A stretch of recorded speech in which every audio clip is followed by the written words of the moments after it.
Estimados irmãos e irmãs, bom dia.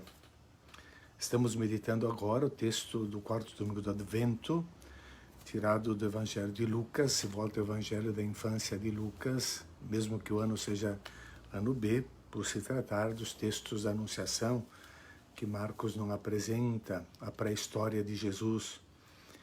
E dia 20 de dezembro, portanto, Lucas 1, 26 a 38. Um título que se poderia dar: Ele será grande, ou Nada é impossível a Deus. O Evangelho da infância nos coloca, portanto, na pré-história de Jesus.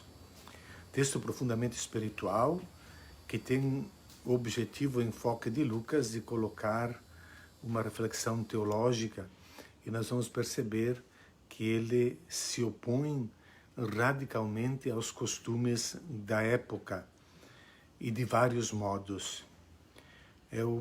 Não se trata de um texto histórico, mas uma reflexão teológica, e essa reflexão que nós devemos captar para nós, meditar, tirar a mensagem para cada um de nós, cristãos que seguimos Jesus Cristo. As perguntas são de ordem teológica, muito mais do que ordem histórico-crítica. Então, o anúncio de Maria, ele vem colocado em paralelo com um anúncio ocorrido imediatamente antes no Evangelho, no primeiro capítulo de Lucas. Um de Maria positivo, o anterior de anúncio a Zacarias negativo. Ambos receberam um anjo do Senhor que se apresenta como Gabriel. E como pode, diz Zacarias, como posso saber se isso é verdade? Sou velho e minha mulher é de idade avançada. Então essa foi a reação de Zacarias ao receber o anúncio do anjo, que ele e Isabel teriam um filho. Não acreditou. E a resposta do anjo foi: eu sou Gabriel, que significa a força de Deus. Eu sou Gabriel, estou na presença de Deus, e ele me mandou dar essa boa notícia. Tu vais ficar mudo, porque não acreditaste. Não acreditou, portanto, Zacarias na palavra, que tantas vezes devia ter lido e comentado, desde a época dos patriarcas, né? E, portanto, ele fica mudo, não vai ter nenhuma palavra para dizer ao povo que o esperava lá fora durante a cerimônia do sacrifício do incenso, uma das mais importantes na liturgia judaica. Então não compreendeu a palavra, não vai ter palavra para dizer ao povo. Gabriel, portanto, ele teria falhado nessa primeira missão com Zacarias. Então, em seguida, Lucas narra ele sendo enviado para uma outra missão. Foi enviado agora não a Jerusalém, a cidade do templo, lugar sagrado, para levar uma mensagem a um homem sagrado, sacerdote, um homem sagrado, um sacerdote importante, que ele está entre as 10 primeiras classes de Abias, que tem legitimação da descendência de Arão. Zacarias, além do mais, significa o Senhor lembra. A própria esposa Isabel, descendente também de Arão, ela, que significa o nome Deus jurou, Deus prometeu. Eles estão, então esse primeiro anúncio, se pode dizer, levado à elite, a principal elite religiosa sacerdotal de Israel. Agora, e ainda durante o sacrifício do incenso. Então, uma coisa que Zacarias deveria saber, né? Ocorrida tantas vezes no Antigo Testamento. E Zacarias recebe essa mensagem que uma mulher estéril vai dar à luz um filho, Isabel vai dar à luz um filho. E nós podemos lembrar também a palavra que Javé dirigiu a Abraão lá na tenda de Manré, quando Sara sorriu, ouvindo a promessa de ter um filho. E Javé fala para Abraão: por acaso existe alguma coisa impossível para o Senhor? Zacarias, Deus lembra, deveria saber essas coisas, ficou mudo.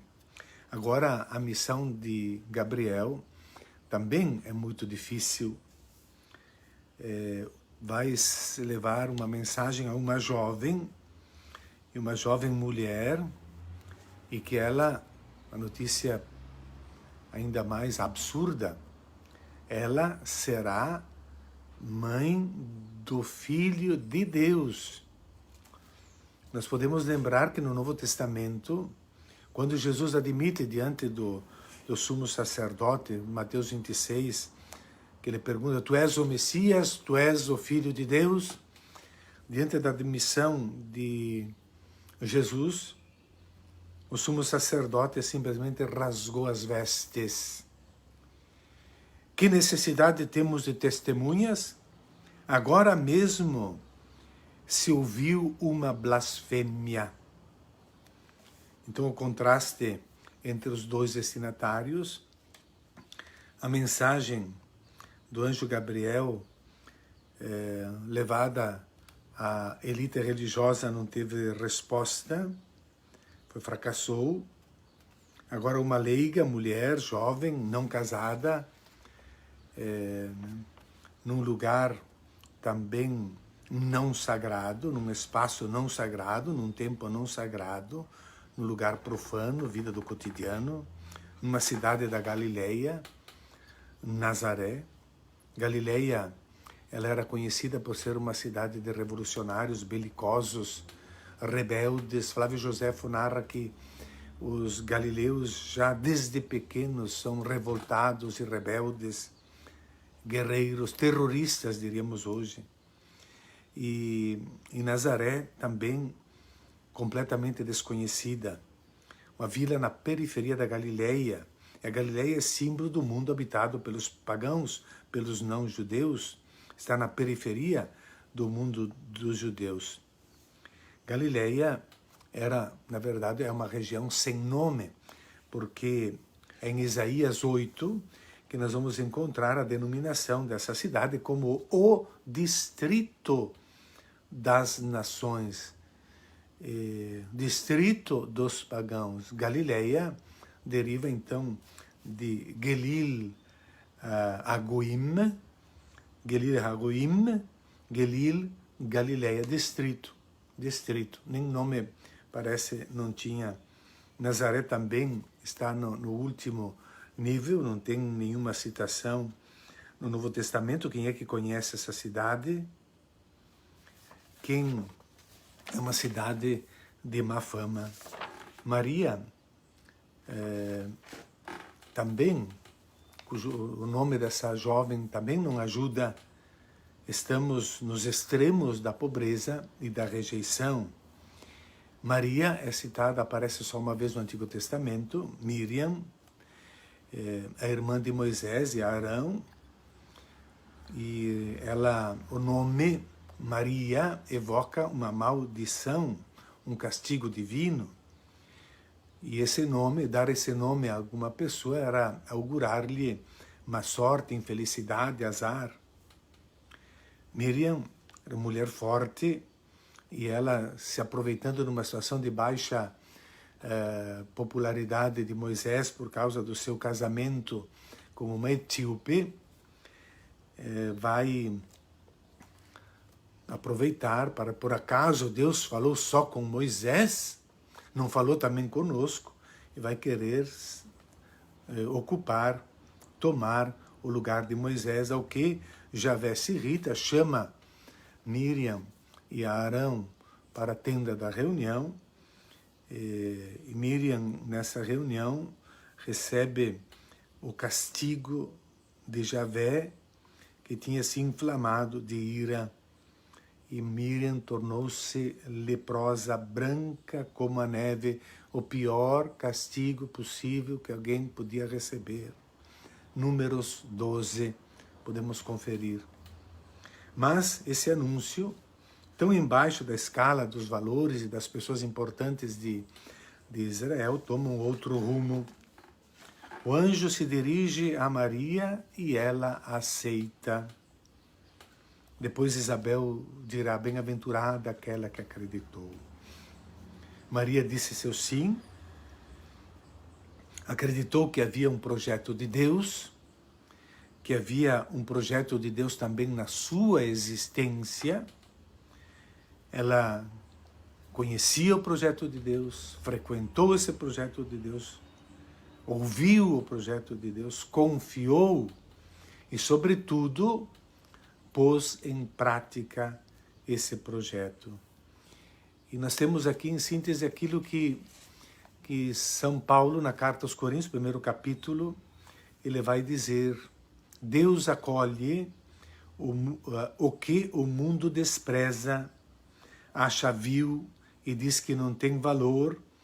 Isso Deus escolheu para destruir o que o mundo pensa que é importante. Nenhuma criatura pode se orgulhar na presença de Deus. Esse é o anúncio do anjo, é um anúncio que vai para Maria, mas que se alarga para todos nós. Como conclusão, devemos dizer que Lucas apresenta um evangelho contra a corrente na época. Pela primeira vez na Bíblia, nós vamos ter um anjo dirigindo-se a uma mulher, numa casa de família, entre as panelas, não no santuário, entre os castiçais de ouro. Num dia de trabalho, não num dia sagrado, num tempo sagrado, num tempo do sacrifício. E ela recebe o anúncio, Haire, alegra-te. Esse anúncio quer ser dado a cada um de nós. Traz uma boa notícia, cheia de graça, que haritomene, cheia de graça, agraciada, não por virtudes supra-humanas, mas por graça divina. Ela é cheia de graça. A graça habita, preenche a sua vida. Está cheia de sol, não pelo seu sim a Deus, mas porque Deus deu seu sim a ela. Porque Deus quer dar seu sim a cada criatura humana. Porque graça, não é mérito, não é cálculo. Cheia de graça, que haritomene, Deus te ama. O Senhor está contigo, a força do Altíssimo, para uma grande missão. Os profetas, quando recebiam, e os personagens, quando recebiam uma grande missão, o Senhor está contigo, Rokirios Metasu. E como, as perguntas, as reflexões, como Ele te cobrirá com sua sombra. A sombra era a nuvem, um sinal meteorológico que, ou não, que representava a presença de Deus. Sobre o Monte Sião se levantava uma nuvem de incenso e da combustão dos sacrifícios animais, e essa nuvem era vista como a sombra de Deus. Então é Deus voando sobre a cidade santa, voando sobre seu povo, como canta o Salmo. Tu que habitas no refúgio do Altíssimo e te abrigas na sombra do Onipotente. Diante de Deus, essa Maria, essa jovem, ela tem toda a dignidade de mulher cristã, de mulher restabelecida. Ela, uma mulher, sob essa proteção de Deus, sobre a nuvem de Deus, a sua sombra, terá um filho de Deus, filho de Maria e filho de Deus, filho da terra e filho do céu. Darás o nome de Jesus, outra contracorrente, só o pai podia dar nome ao filho.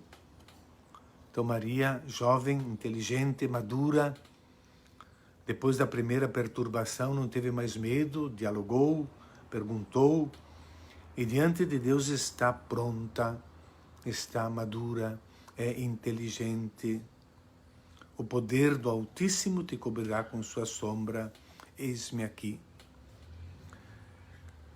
A mesma sombra que protegeu o povo de Israel no deserto rumo à terra prometida, aquela nuvem vai acompanhar Maria, e o filho dela será chamado Santo Filho de Deus. Jesus será o novo Josué, que guiará seu povo para a verdadeira terra prometida.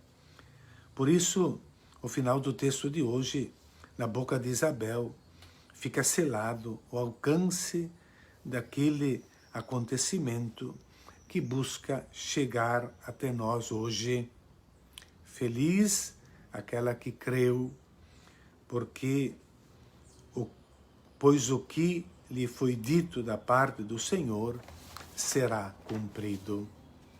Maria, nesta mal afamada região, na condição baixa da mulher, acreditou que Deus tem um projeto para ela, que Deus tem um projeto para cada um de nós, porque nada é impossível a Deus. Cabe a nós acolher e colaborar. Estamos nos últimos dias antes de festejar a encarnação de Deus, que deve acontecer na nossa vida. Um bom domingo a todos.